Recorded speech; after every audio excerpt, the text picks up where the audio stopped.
அன்பானவர்களே, அன்பு வணக்கங்கள். நீங்கள் எந்த ஒரு வேலை செய்வதாக இருந்தாலும், எதையாவது சாதிக்க நினைத்தாலும், எதிலையும் வெற்றி பெற வேண்டும் என்ற நினைப்பு இருந்தால், அடிப்படையாக உங்களுக்கு தேவையானது 2 குணங்கள். என்ன? உற்சாகமும் நம்பிக்கையும் தேவை. நீங்க எந்த வேலை செய்யுங்க, எந்த தொழில் செய்யுங்க, எந்த துறையில வேணாலும் ஈடுபடுங்க. ஆனா எல்லாவற்றுக்கும் காரணம் முதல்ல உற்சாகம் இருக்கணும். அந்த உற்சாகம் இருந்தால்தான் அந்த வேலையிலோ அந்த துறையிலோ உங்களால் வெற்றிகளை சாதிக்க முடியும். நம்பிக்கை இருக்கணும். அது உற்சாகமான நம்பிக்கையா இருக்கணும். நம்பினோர் கெடுவதில்லை 4 மறை தீர்ப்பு என்ன சொன்னாங்க இல்லையா? எப்படி யானைக்கு தும்பிக்கையானது பலமாக இருக்கிறதோ, அதுபோல உங்களுக்கு நம்பிக்கையானது பலமாக இருக்கிறது. உங்க மேலேயே உங்களுக்கு நம்பிக்கை இல்லை, நீங்க ஈடுபடுற துறையிலேயோ தொழிலையோ அலுவலகத்திலேயோ நம்பிக்கை இல்லை அப்படின்னா நீங்கள் எதிலையும் வெற்றியோ சாதிக்கவோ முடியவே முடியாது. உற்சாகமும் நம்பிக்கையும் இல்லாத ஒரு மனிதன் உயிரற்ற உடலாய் வாழ்கிறான் என்று ஒரு அறிஞர் கூறியிருக்கிறார். புத்தர் என்ன சொல்றாரு? உற்சாகம் நம்பிக்கை இல்லாமல் 100 வயசு வரைக்கும் வாழ்வதை விட, உற்சாகமும் நம்பிக்கையும் இருப்பவன் 50 வயது வாழ்ந்தால் கூட அவன் பல தலைமுறைக்கு உண்டான சாதனைகளை சாதித்து விடுகிறான் என்று கூறுகிறார்.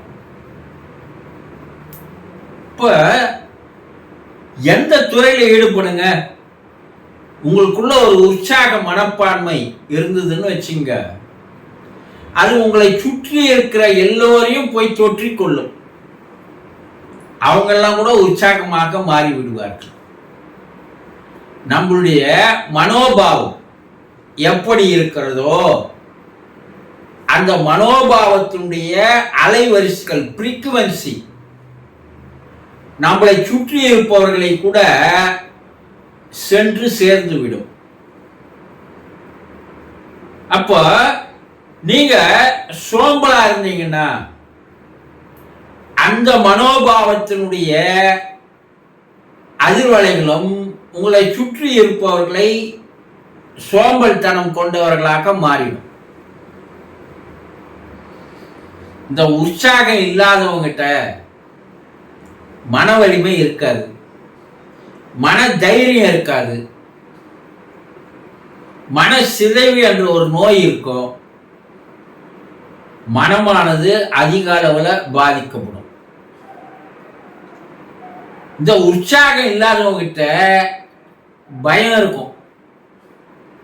ஐயோ, நம்மால அதை சாதிக்க முடியுமா, செய்ய முடியுமா, பயம் இருக்கும். இந்த பயம், மன இறுக்கம், மனக்கவலை, மனச்சிதைவு இதையெல்லாம் அவனை ஒரு சந்தோஷமான வாழ்க்கையை வாழ விடாது. அப்போ காலையில் எழுந்துக்க சொல்லும் போதே, ஏண்டா இன்னைக்கு எழுந்துக்கிறோன்னே தெரியல, எப்படி இன்னைய நாள் போக போகுதுன்னே தெரியல, என்னென்ன கஷ்டங்கள் வரப்போகுதோ தெரியல, அப்படி ஒரு மனோபாவத்தோடு எழுந்தால் அன்றைய நாள் முழுவதும் அவன் காலையில் எந்த மனோபாவத்தோடு நீங்கள் எழுந்து கொள்கிறீர்களோ அவை அனைத்தும் அன்றைய நாள் முழுவதும் உங்களுக்கு நிகழும். காலையில் எழுந்துக்கும் போதே, இறைவா, இந்த நாள் எனக்கு ஒரு அற்புதமான நாளை கொடுத்திருக்கிற, என்னை இன்னைக்கு வாழ சொல்லி இருக்கிற, இந்த நாளை நான் எனக்கு பயனுள்ள ஒரு நாளாக, சந்தோஷமாக, ஆனந்தமாக, மகிழ்ச்சியாக இருப்பேன் என்று இறைவனுக்கு நன்றி சொல்லி யார் உற்சாகத்தோடு மன மகிழ்ச்சியோடு எழுந்து கொள்கிறானோ அவனை சுற்றி இருக்கின்ற எல்லாமே அவனுக்கு மகிழ்ச்சியான ஒரு சூழ்நிலையை கொண்டு வந்து அவனை வாழ வைக்கிறது. ஆக உங்ககிட்ட இருக்க வேண்டிய 2 குணம், உங்க மேல நம்பிக்கை இருக்கணும், எதையும் சாதிக்க முடியும்ன்ற தைரியம் இருக்கணும், மன வைராக்கியம் இருக்கணும், மன உறுதி இருக்கணும், மன வலிமை இருக்கணும். எப்போது எந்த பிரச்சனை வந்தாலும் பரவாயில்லப்பா, நான் சந்தோஷமாவே இருப்பேன், உற்சாகமா இருந்தால் உங்களை ஊக்கப்படுத்தும், உங்களை மேல் மேலும் உயர்வதற்குண்டான வழிகளை கூட இறைவன் உங்களுக்கு அமைத்து தருகிறான். இறைவன் என்ன சொல்றான், எப்ப நீ ஆனந்தமா வாழ்வதற்காக தான் உன்னை நான் படைச்சேன், நீ மகிழ்ச்சியா இருக்கணும், சந்தோஷமா இருக்கணும், அதுக்காக தான் நான் உன்னை படைச்சேன். ஆனா என் படைப்பினுடைய நோக்கத்தை கெடுக்காத, சீர்குலைக்காத. நீ அமைதியா இருந்து, சந்தோஷமா இருந்து, மகிழ்ச்சியா இருந்து, ஆனந்தமா இருந்து வாழ்ந்து பார், எல்லாம் உன்னை தேடி தானாக வந்து வரிசை கட்டி நிற்கும் என்று சொல்கிறார். ஆக காலையில் எழுந்துக்கும் போதே ஒரு உற்சாகத்தோடு, எந்த உயிரினங்களாவது காலையில் எழுந்துக்கும் போது சோம்பல்தனமா சோம்பேறித்தனமா இருக்கா பாருங்க. அதிகாலை வேளையில் எல்லா உயிரினங்களும் எழுந்து கொள்கிறது, அதனுடைய வேலைகளை அவை செய்ய புறப்பட்டு விடுகின்றன. அது ரொம்ப சந்தோஷமா ஆனந்தமாக தன்னுடைய நாளை துவக்குகிறது.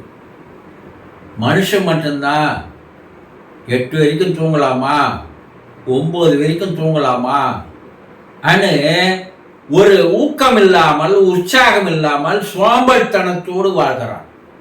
அதனால அவன் வாழ்க்கையில அவன் சந்திக்க வேண்டிய கவலைகள், துக்கங்கள், துயரங்கள், கஷ்டங்கள், வேதனைகள், சோதனைகள் எல்லாம் அவனை தானா வந்து வரிசை கட்டி அவன் முன்னாடி நிற்குது. மகிழ்ச்சியாக இருந்து பாருங்கள், உங்களை சுற்றி மகிழ்ச்சிகள் வரும்.